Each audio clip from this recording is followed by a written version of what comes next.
새누리당이 김문수 위원장을 필두로 하는 보수혁신위원회를 만들고 어제 공식 출범을 시켰습니다. 활동 기간은 6개월인데요. 6개월 동안 국민 눈높이를 뛰어넘는 혁신안을 만들어서 정권 재창출을 위한 초석을 다진다. 이런 포부입니다. 참여위원으로는 나경원, 조혜진, 김영우, 김용태, 하태경 의원 등등 국회의원이 다수고요. 원희룡, 홍준표 지사는 자문위원으로 참여를 합니다. 그리고 외부 인사로는 소설가 복거일 씨, 김영용 교수 같은 분도 참여를 하죠. 그런데 인선부터 시작해서 의제 설정까지 당내에 이런저런 다양한 이견들도 나오고 있어서요. 앞으로의 길이 그리 쉽지만은 않다. 이런 얘기도 들리네요. 자, 혁신위의 부위원장을 맡은 나경원 의원에게 직접 듣겠습니다.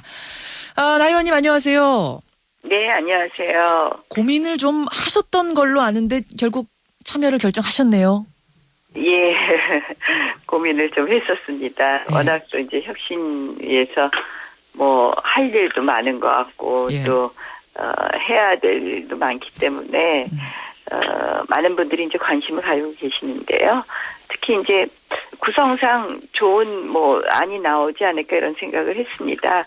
그래서 제가 이제 거기에 참여해서 의견을 내는 것이 맞느냐 어떤지 고민했는데요. 예. 전 18대 제가 공천제도 개혁 특위위원장을 당에서 맡았었습니다. 그러셨죠? 그래서 이 공천제도가 저는 국회의 모든 문제가 이렇게 왜곡되는 거에 가장 첫 단추라고 생각을 하기 때문에 이런 부분에 있어서 좀 제가 기여할 수 있는 부분이 있다면 기여를 해야 되겠다 해서 참여하게 되었습니다. 공천제도 그러니까 손보러 들어가셨군요.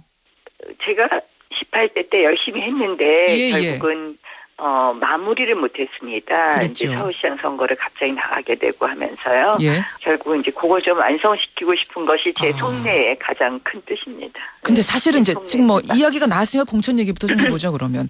정당인들의 네. 최대 관심사가 공천 문제고, 이 공천 때문에 네. 개파도 만들어지는 거고, 부조리도 생기는 거고, 많은 폐해들이 탄생하는 건데, 네, 참 건드리기가 쉽지 않은 것도 또 이 공천제입니다.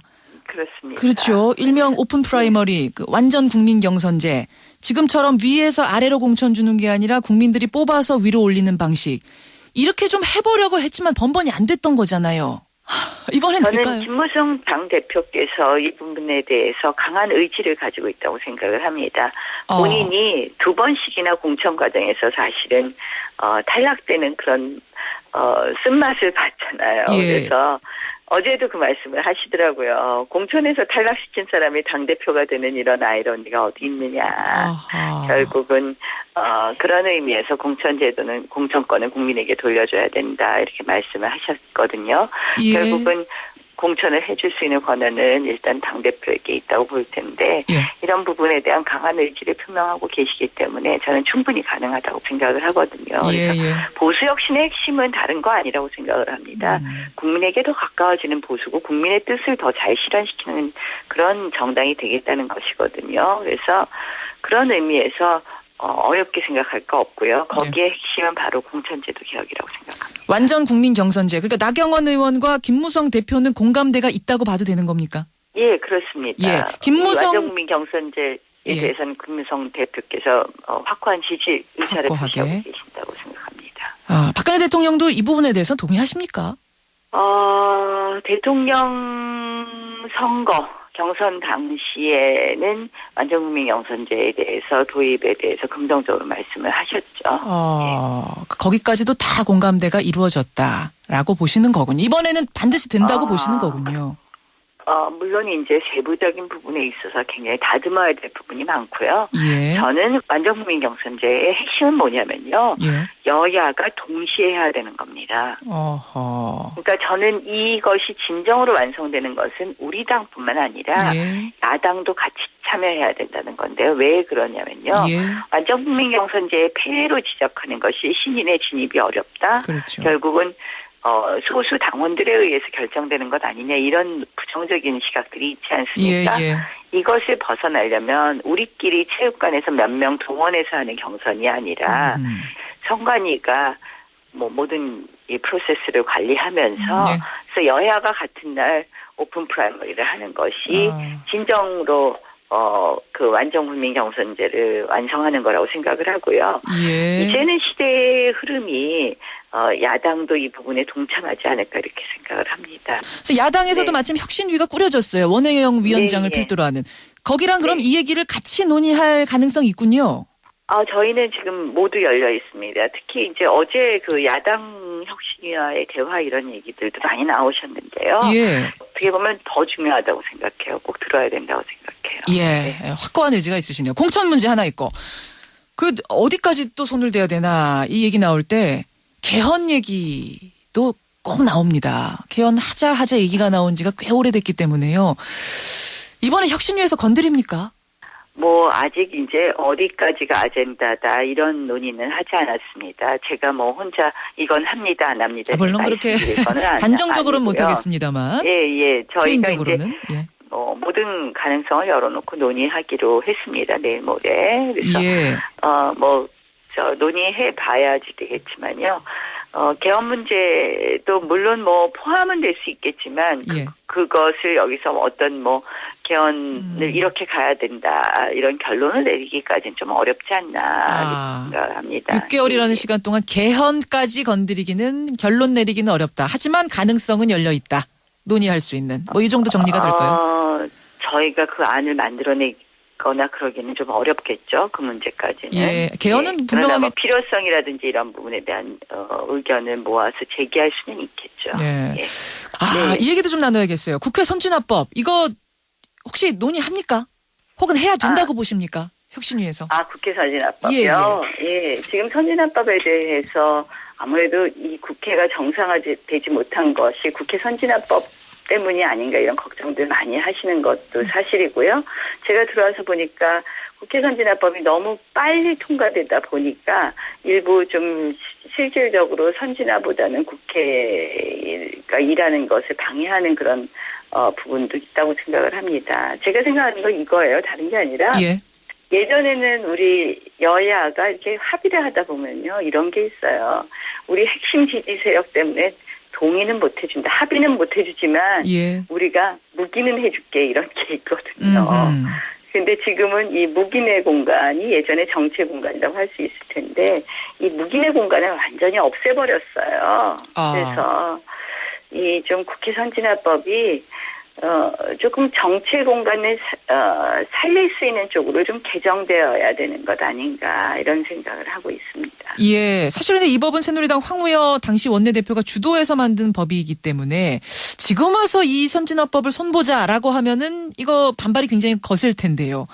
어떻게 생각하세요? 그리고 사실상 좀 어려운 부분이 있죠. 국회 선진화법 때문에 실질적으로 뭐 3분의 2, 5분의 3이 동의하지 않으면 아무것도 되지 않는 게 지금 사실상 현실이거든요. 국회 선진화법을 고치는데도 사실은 3분의 2가 필요하니까.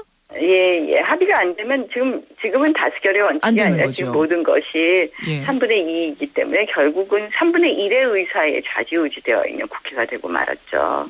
그런 면에서 국회 선진화법이 민주주의의 원칙을 지킬 수 있는 그런 국회 선진화법으로 바뀌어야 되는 거는 맞는데 과연 이것을 이제 그동안의 문제점은 뭐냐 일방적으로 졸속으로 강행 처리한 것에 대한 문제점 또 그런 과정에서 폭력 국회가 되었던 문제점 때문에 국회 선진화법이 되지 않았습니까? 그러니까 두 가지를 다 저희가 고려한 개정안을 이제 여야가 합의로 만들어가야 된다는 게 더 어렵겠죠. 근데 저는 이렇게 생각해요. 여당 계속하는 거 아니고요. 야당도 계속 야당하는 거 아니거든요. 물론이죠. 그럼 우리가 좀 장기적으로 봐야 되고요. 여당이 됐을 땐 또 여당이 그만큼 책임을 갖고 일하게 우리가 해주고 그다음에 이제 잘못하면 우리가 또 표로서 심판받고 이렇게 해야 되는 것 아닌가 이렇게 생각을 합니다. 좀 미래지향적으로 바뀌어야 되는 거 아닐까 이렇게 생각해요. 이야기 나누다 보니까 혁신위에서 다뤄야 될 범위가 굉장히 넓고 6개월이라는 시간은 짧고 참 부지런히 움직이셔야 될 것 같은데요. 근데 이런 얘기가 있습니다. 이게 분명히 이름은 보수혁신인데 진짜 혁신이 맞느냐. 그냥 보수위원회 아니냐. 왜냐하면 복거일위원회 경우 전형적인 이념파, 우파시고 김영용 의원도 경제민주화 표퓰리즘 반대 지식인 선언에 참여했던 전형적인 우파 경제학자시고 예전에 김종인, 이상돈, 이준석 씨가 참여했던 그 비대위하고는 참 다르다. 혁신하겠느냐? 이런 얘기 어떻게 보세요?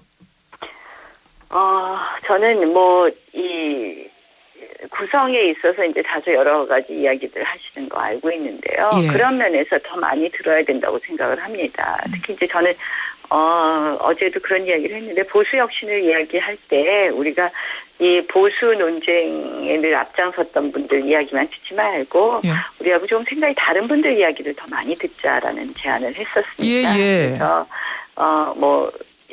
이런 구성의 문제에 대한 논란은 저희가 조금 더 열린 마음으로 여러 생각을 담아내는 그런 노력으로 좀 보완할 수 있지 않을까 이렇게 생각을 합니다. 지금 위원회는 아마 위원도 조금 보충할 생각도 있는 것 같더라고요. 예. 이른바 진보적인 색채를 가진 분들, 당 색깔하고는 좀 다른 분들도 지금 섭외를 하고 계시나 봐요. 그런 노력도 하셨던 것으로 알고 있고요. 그런 섭외 여부를 떠나서 일단은 위원을 더 추가하는 것이 어렵다면 이야기를 좀 제가 아까 야당과의 대화도 이야기를 했고요. 예. 그런 틀에서 생각을 같이 하는 분뿐만 아니라 생각을 조금 달리하는 분들의 이야기도 폭넓게 듣는 노력이 제일 필요하다고 생각합니다. 누구 얘기 제일 듣고 싶으세요? 개인적으로는? 저는 최장집 선생님 이야기 좀 듣고 싶습니다. 최장집 교수님, 이런 네, 분들 네. 아주 색깔 다른데요, 새누리당하고. 선생님 이야기도 좀 듣고 싶고요. 또 우리